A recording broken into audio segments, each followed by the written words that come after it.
Ratchet and Clank walkthrough. Here we are at the final world for the main kind of quest line type of thing, and it brings us right where our journey began, to Ratchet's homeworld on planet Veldin. And the whole point of this is to get all the way to Commander Drek, or Supreme Chairman Executive Commander Drek, or whatever it is. I hope I said that right, and finally defeat him. Now, I believe this is the longest level in this game, but it's not actually the hardest. Still, you're going to want a nice stock of caps, or not caps, I keep calling them caps. You're gonna want a nice stock of bolts before you get here.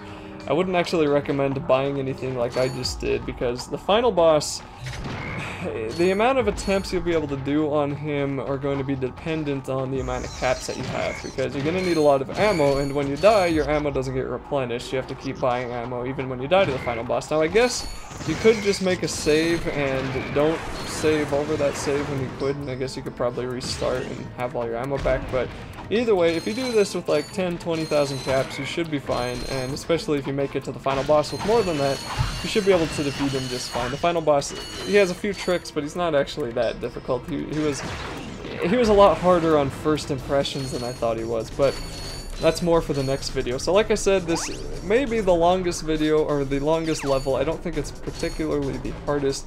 You're going to be running into a lot of enemies that you've seen, a lot of these kind of mini Yoshis that are going to jump around, and a lot of those elite guys, and making use of stuff like your Devastator and your Glove of Doom, which we have always done, is just going to be normal to you. You're not really going to care.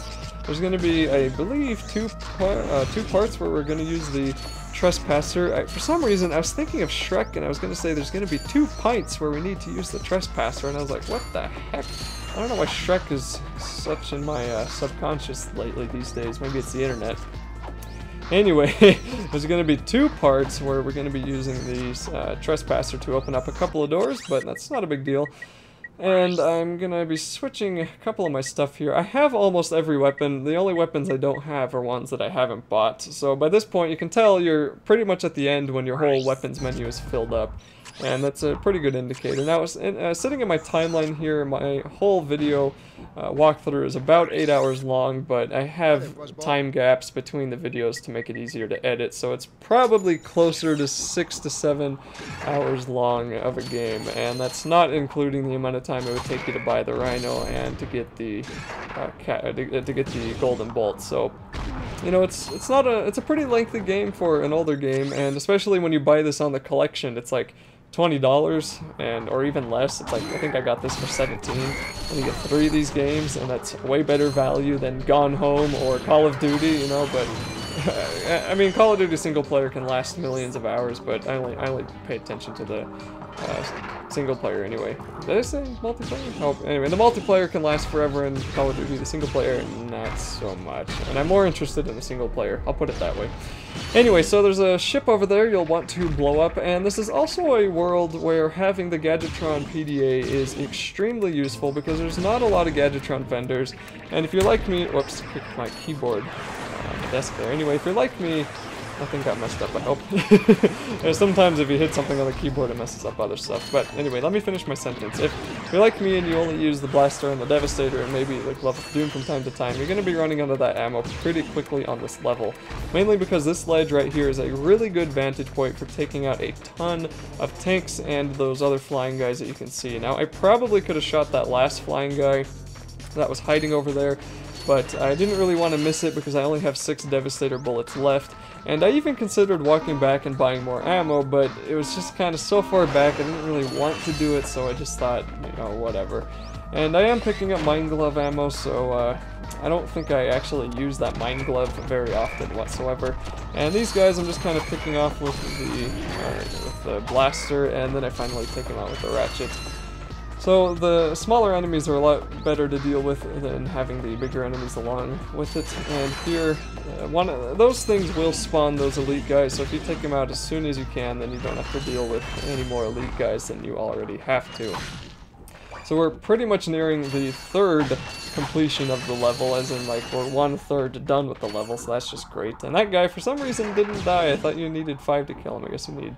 Did I shoot him 5 times? I might have shot him 4 times, but anyway, just take him out. Now I'm down to my last 2 Devastator shots, and I think pretty soon here I'll buy some of that ammo when I need it. And there is kind of a tricky place a little bit nearing the end of this video that I don't really appreciate because it took me a bunch of tries, but because it's so long, I think there are about 2 checkpoints on the way. There may only be 1.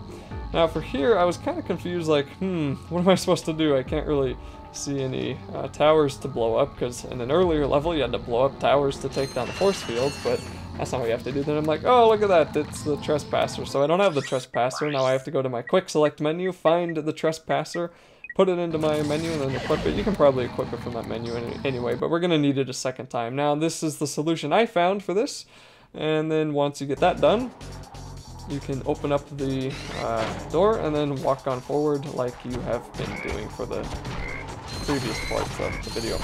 So a lot of these frogs will be trying to rush you, but they're not really a big deal. Then you can just walk onto this Magna rail place, or I guess this isn't the rail, just use your Magna boots to walk onto here, and then follow it along the edge, then dip down this kind of pointless little dip. I mean, no idea why that's even there, but there it is. And then you can climb into this place. Now you're gonna need to pull out your hydro thing, what is that called? The hydro pack, whatever it is. And luckily there is a Gadgetron vendor here, so I think I buy all of my Devastator ammo that I am missing, and I believe this is a checkpoint, but I may be wrong there. I don't think I died until later on, where there are... maybe I died pretty soon, I don't know, there's a cut in the video, we'll see, but... Anyway, pick out your hydro weapon thing that lets you suck up water, because you're gonna need it. The Hydro Displacer, that's what it's called, I couldn't remember what it's called. And then, suck up all the water, and we're gonna need to jump down into that giant pit. And that little cut I was talking about is gonna be me forgetting how to ground pound again, but finally figured it out, so ground pound onto that button, then jump on into here. And then you should be able to climb up onto this ladder and onto the platform here, and then use Clank to boost you up. Now this part is a little bit tricky, and that's just because there's so many of these elite guys. There's a tank in the background, and I believe there's a ship that'll spawn those elite guys. It can be kind of hard to shoot those elite guys because there's that big weird thing in the way, but it's also good cover for you. Try to take out that tank if you can, because I think they actually shoot rockets at you, and they'll shoot them from pretty much any distance if they get a hold of you. You also, of course, need to pay attention to these guys that are kind of wandering around, but I'm going to take that guy out first, and for some reason my Devastator does not want to lock on to anything, so I wasted like, I don't know, 6 bullets there that didn't hit anything. And then you can kind of take a look. It may be hard to see in the video, but you can see that there are more elite guys kind of in the background there, and I'm just kind of trying to aim at them, and then I don't know what I'm aiming at right there. It keeps coming and going, so I'm just shooting at it, and I think I finally I still don't know what that was, but maybe I'll see it in a second. And then this jump is actually a little bit trickier than it looks, just because it's so small and it's really easy to slide off. And I died there twice, I think, just trying to get across that stupid jump, which is not even that difficult of a jump, but hey, that's how games work sometimes. Then take out that last elite guy and blow up all of these little frogs, and you should be able to jump across this platform, no problem. Now, more of these elite guys are coming over, and I still think there's a spawner over here. There's one over there to the left that's going to send more. So we're going to need to take that guy out as soon as we can, and unfortunately, sometimes when you're playing this, your stupid Clank or Ratchet loves to boost forward instead of jumping up or doing what you wanted to, and that's why if you see me randomly boosting, it's probably not what I'm telling it to do, unless it's a clear and obvious attempt at me trying to boost. So anyway, there with my last Devastator shot, I took out that ship, which was an extremely good thing because I wasn't really sure what I was going to do if that one didn't kill it. And now I'm kind of wondering, what am I going to do about this guy, because I don't have any Devastator ammo to take him out. So I think I just get a little bit closer and shoot him with the blaster, and he did take out one of my health, but that is a fine exchange because I still have 6 left, and I'm not really that worried about it. So a little bit of jumping, platforming going on here, not really a big deal. More of these elite guys, they don't really notice you until you shoot at them, and you should be able to take that guy out pretty easily, and then use this as cover if you need to. And again, I would be using the auto-aiming, but it's so weird on this game, it doesn't always attach to the enemy that you want it to, so it's almost always easier to go into first person and just shoot him that way.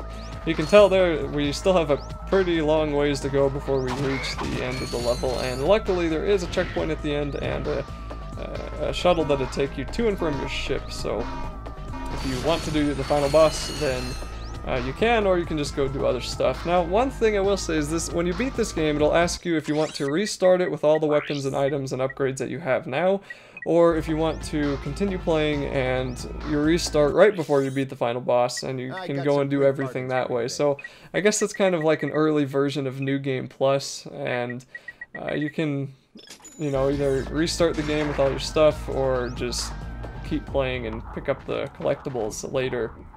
And I guess it's a little bit better than like Zelda, which you never actually beat the final boss because it doesn't save it. You beat it, you go through the credits, then when you restart Zelda, you're right back at that place right before the final boss's tower. So I don't know. I mean, Nintendo's never been that rewarding when it's come to beating games, but it's pretty cool. I mean, the final scenes of their games are usually pretty awesome. So there's still just a few more enemies you have to deal with, and this place isn't really too difficult. Boosting across here is a little bit scary because it doesn't look like you can make it, but you definitely can make it, and then you'll want to take out a couple more boxes, get as much ammo as you can. You saw earlier I was using the PDA to buy some ammo because I wasn't sure when the next Gadgetron was, and I really wanted that Devastator ammo. And then you can swing shot around here, and we'll be using the Trespasser for the last time, and getting more Devastator ammo, destroying more guys, switching on back to the Trespasser here in a second, and of course I will have on the screen the solution for my door here. Again, I don't know if this is random or if it's the same for everybody, but that's just what mine looked like.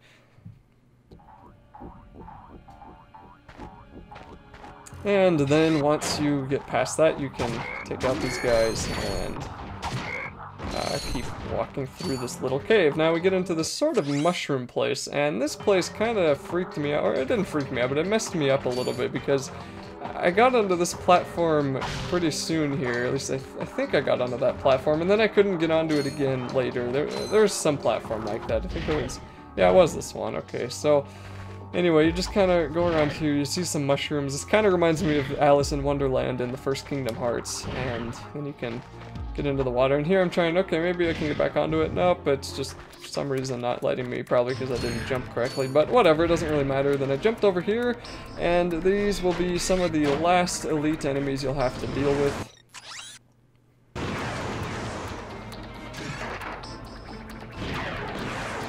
And it can be a little bit tricky because there's so many of them, but just kind of dodge their shots, wait for them to move, and then take one out with the Devastator, or as many as you can. Try to jump out of the way. Use your side and your back flips if you need to, and just take them out. Not a big deal. They'll be dead, and then there'll be that spawner in the background. You'll want to shoot that as soon as you can, but you also want to make sure you pay attention to the other guys because you don't want them shooting at you. I don't know where the heck that bullet went that I just shot, but off it goes forever and useless. And I have just enough Devastator ammo to take them out. And once we swing shot up onto here, we will pretty much be nearing the end of the level, which is such a good thing because at this point this level's a little bit draining, especially the first time that you do it. I'm sure people who have played this game a million times like speed right through this level no problem, but the first time it's kind of like, okay, am I gonna get there and is something gonna kill me before I do? I don't know. Anyway, so yet even more of these guys that you actually can't deal with. So run past all of them because there's just way too many here. And once you walk into here, you'll notice there will be a spot for Clank to become giganormous, and that'll make this next area infinitely easier. At least if I would jump on down there finally. I'm taking a look around to make sure there's nothing big down there, because to me this kind of looks like a boss room. But anyway, I'm gonna stick in my hydro displacer because we never actually got rid of that water from the first time we used it, so you can do that here, and then we can swim on into the next place. And then we can swim up and jump onto here, and that the place where Clank will become gigantic is coming up here in a second, so once that happens, I'm gonna stop narrating just because that'll pretty much be the end of the level, and it's not really fair to talk over the glory of giant Clank. So step into that, and that's it for me.